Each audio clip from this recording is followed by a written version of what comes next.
I found out my boss was stealing my work. So I sabotaged him, he got fired. Then I learned the truth. It's funny how, in hindsight, everything seems so obvious. The red flags, the little warning signs, the gut feeling that something wasn't quite right. But at the time, I was too caught up in proving myself, in trying to climb the corporate ladder, to see it for what it was. For 4 years, I poured my soul into my job. I was the guy who stayed late when everyone else had clocked out. The one who volunteered to take on the impossible projects. The one who came in on weekends to fix problems no one else wanted to deal with. I wasn't just doing my job. I was carrying my entire department on my back. I worked like I had something to prove.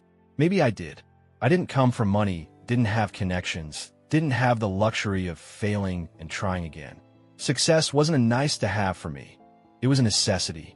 I had rent to pay, student loans hanging over my head, and the deep, gnawing fear that if I didn't make something of myself, I'd spend the rest of my life struggling just to get by.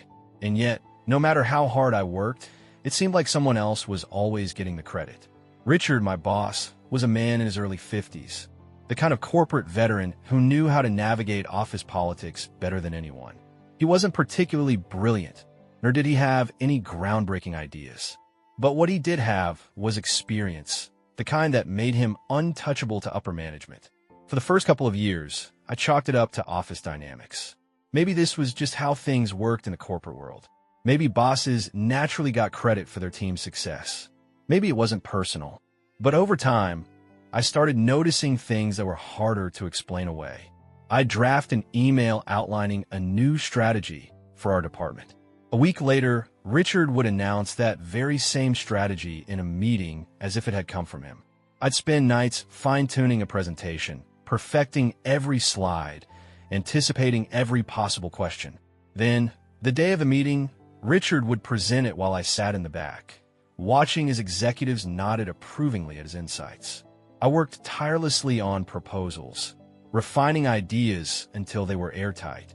Yet, when clients signed on, Richard was the one they shook hands with, the one they congratulated for his brilliant vision. At first, I told myself it didn't matter.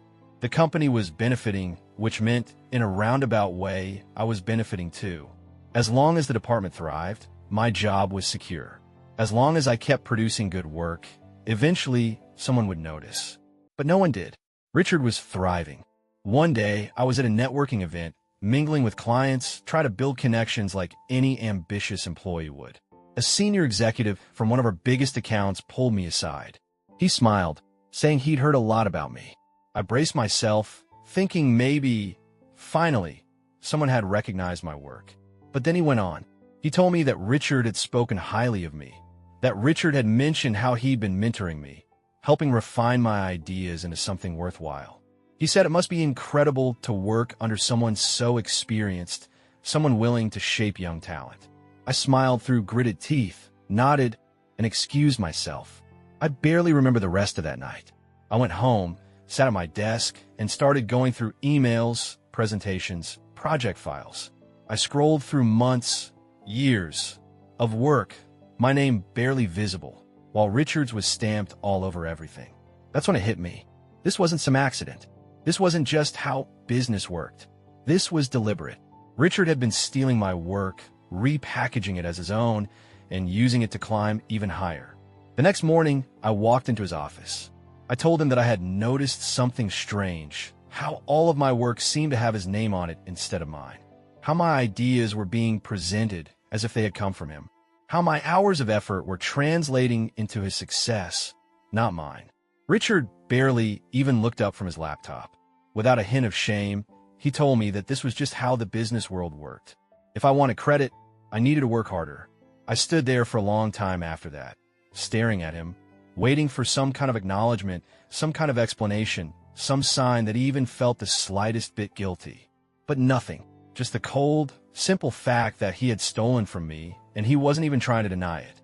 And that was the moment I knew I was going to take him down. I didn't act on it right away. I really wanted to, but I knew that if I rushed into it, I'd either fail or make a mistake that would come back to bite me.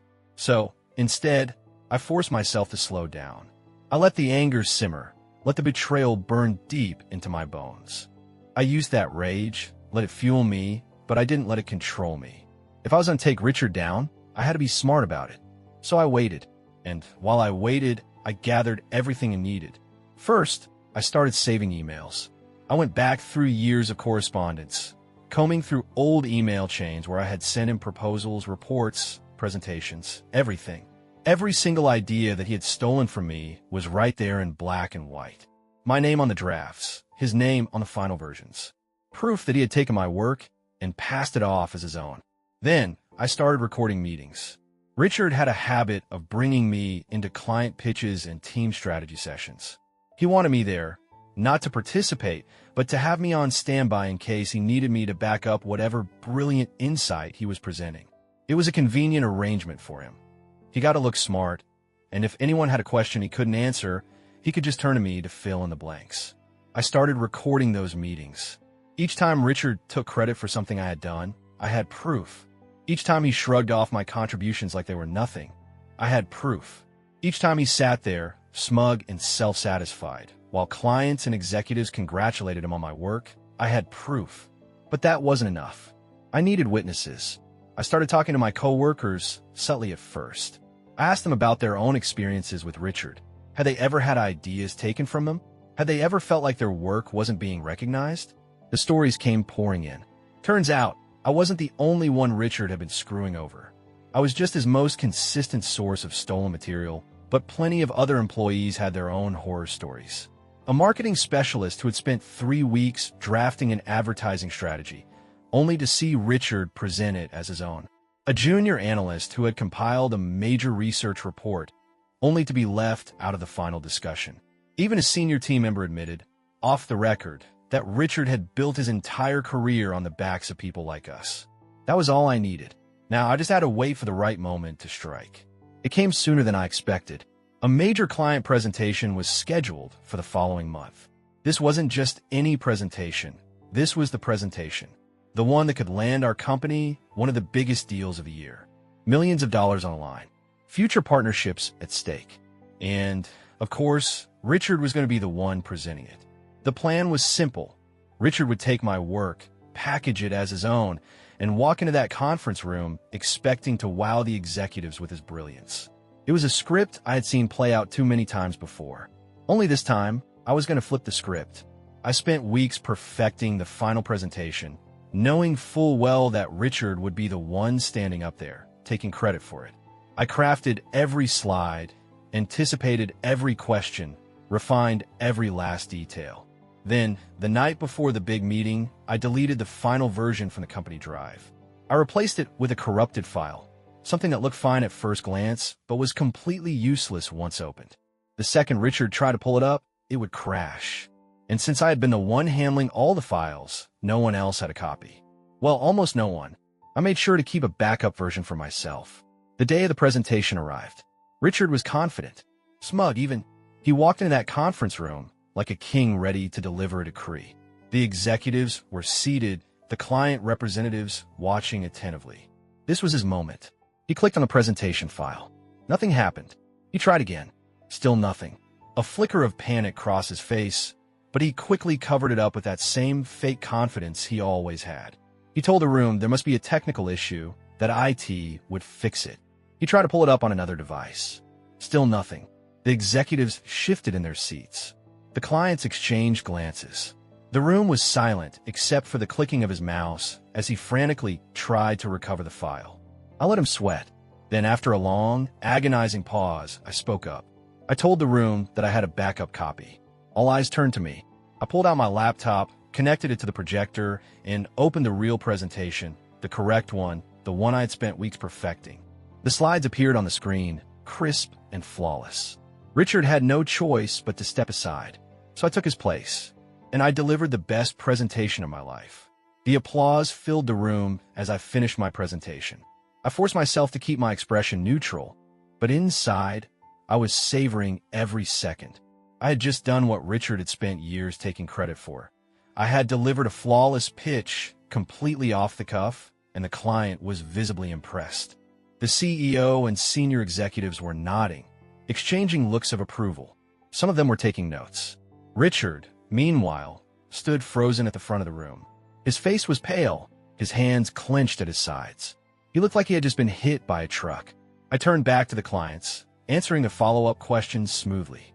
I knew this presentation inside and out, and without Richard standing in my way, I was free to actually show them what I could do. By the time we wrapped up, the lead executive on the client side, an older man in a sharp gray suit, leaned forward, clasping his hands together. He glanced at Richard, then back at me, and asked something that made my stomach flip. "Why weren't you the one presenting in the first place?" The room fell into silence. Richard's jaw tightened. I could feel his eyes burning into the side of my face, willing me to lie, to cover for him. I didn't. Instead, I paused, let the weight of the questions settle over the room, then answered truthfully. I told them that I had been the one who researched the data, the one who developed the strategy, the one who designed the entire presentation from the ground up. I said it without arrogance, without gloating, just a simple statement of fact. One of the other employees, a coworker who had suffered under Richard's leadership just like I had, chimed in.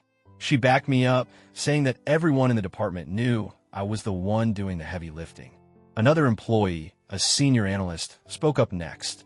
Then another. One by one, they all confirmed it. Richard wasn't just a bad boss. He was a fraud. The CEO's expression darkened. Richard tried to interject, scrambling to do damage control. He laughed nervously, saying that this was all just a misunderstanding, that of course I had worked on the project, but that he had played a guiding role, helping refine the ideas into something actionable. No one looked convinced. The clients, sensing the tension, excused themselves and left the room. They had gotten what they needed.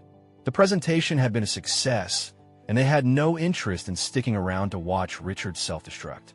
As soon as the door shut behind them, it turned to Richard.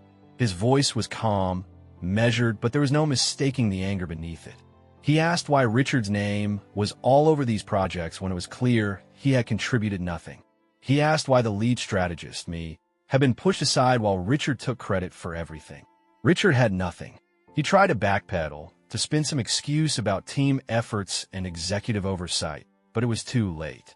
The truth was out. That was when I pulled out my final weapon. I reached into my bag and took out a folder, the one I had been building for months. I slid it across the table to the CEO. Inside was every piece of evidence I had collected, emails showing that I had sent Richard original drafts, only for him to submit them with his own name attached. Meeting recordings where I had pitched ideas that he later claimed as his own. Reports with my detailed notes, my analysis, my strategies, all before he had his hands on them. The CEO flipped through the pages, his expression growing colder with each one. Then he looked up at Richard and said the words I had been waiting to hear for years. "You're done here." Richard was fired within a week. He didn't fight it. He barely even spoke. He just walked out with his head down, humiliated, his entire career collapsing in real time. His reputation was in shambles. Other employees started coming forward, sharing their own experiences. His name became a cautionary tale, proof that you couldn't build a career on stolen work forever. I thought that was the end of it. I thought I had won. I had no idea what was coming next. Watching Richard get fired should have felt satisfying. It should have been a moment I had dreamed about. The culmination of months of planning, of carefully orchestrating his downfall. But as he walked out of the building, head low, shoulders slumped, there was something hollow about it. I had spent so long imagining this moment, picturing his smug face crumbling, picturing him scrambling for excuses, picturing the sheer humiliation. And it had happened. The CEO's cold words, the security guards leading him to the elevator, the stunned silence from the rest of the office as they watched their untouchable boss being taken out like a low-level employee caught stealing office supplies. I had done it, and yet the moment was over in seconds. Richard didn't fight. He didn't argue. He didn't even look at me. It was like the man I'd spent 4 years despising had already given up, and that should have been my first warning sign. The office was chaotic after Richard left. For the first time in years, people weren't walking on eggshells. Conversations were louder. People were talking, really talking, sharing stories about how they had suffered under Richard's leadership, how they had watched their work disappear under his name, how they had dreaded coming into the office every morning because of him. It was like a dam had burst. But along with that, there was uncertainty. Richard had been at the company for over a decade. He had connections. He had influence. and now he was gone, but there was no immediate replacement. No one knew who would step in to fill his position. There was a chance the CEO would bring in someone from the outside. A chance that, despite everything, my career would still be stuck in the same place. But then, something unexpected happened. 3 days after Richard was fired, I was called into a meeting with the CEO. I had barely spoken to the man before the incident in the conference room. He was a figure that existed in the background, someone we all feared but rarely interacted with. And now, I was sitting across from him in his sleek, glass-walled office, heart-pounding, waiting to hear my fate. He wasted no time. He told me that he had been reviewing my work, that the evidence I had presented wasn't just enough to get Richard fired. It was enough to prove that I had been the real brains behind our department's success. He asked me if I would be willing to step into Richard's role. I should have been thrilled. This was it, the promotion, the recognition, the power that I had worked for. But instead, I hesitated, because Richard wasn't just gone, he was everywhere. The day after he was fired, his LinkedIn exploded. His entire career unraveled in real time. People from other companies, former employees, industry peers, started commenting on the news, sharing their own stories. Apparently, I wasn't the first person he had stolen from. His reputation was obliterated overnight. Then, the news articles started. Business blogs picked up the story. Not major news, of course, but enough that his name became synonymous with corporate fraud. And his job prospects? Non-existent. No company wanted to hire him. No one wanted to be associated with him. He had gone from being a respected corporate leader to a disgraced nobody in less than a week. That should have been the end of it. But then, I heard the rumors. Richard had been struggling financially for years. He had kept it hidden. He had the fancy suits, the expensive car, the country club membership. But behind the scenes, he had been drowning in debt. Losing his job didn't just ruin his career. It destroyed him. I didn't think much of it at first. I had my own life to worry about. I had a new position to adjust to. I had a department to run. I told myself that Richard's downfall wasn't my problem. But then, one night, I ran into Sarah, his former assistant. She looked different. Not bad, just not the same polished, put-together version of herself that she had been at the office. She hesitated before speaking, like she wasn't sure if she should tell me what she knew. But eventually, she did. Richard wasn't just unemployed. He wasn't just struggling. He was completely, utterly ruined. He had been living paycheck to paycheck for years, covering up his financial problems with credit cards and loans. The moment he lost his job, everything crumbled. He had no savings, no backup plan. I should have felt nothing, but I did, because then Sarah told me something else. Richard had been stealing credit not just out of greed, not just to boost his career. He had been doing it because he needed to, because he was dying. He had kept it secret from almost everyone. Terminal cancer. Doctors had given him about a year, maybe less, and he had been desperate, not for himself, but for his family. He had been trying to secure his financial future, making himself indispensable so he could negotiate a huge severance package, something that would take care of his wife and kids long after he was gone. But now, there was nothing left for them.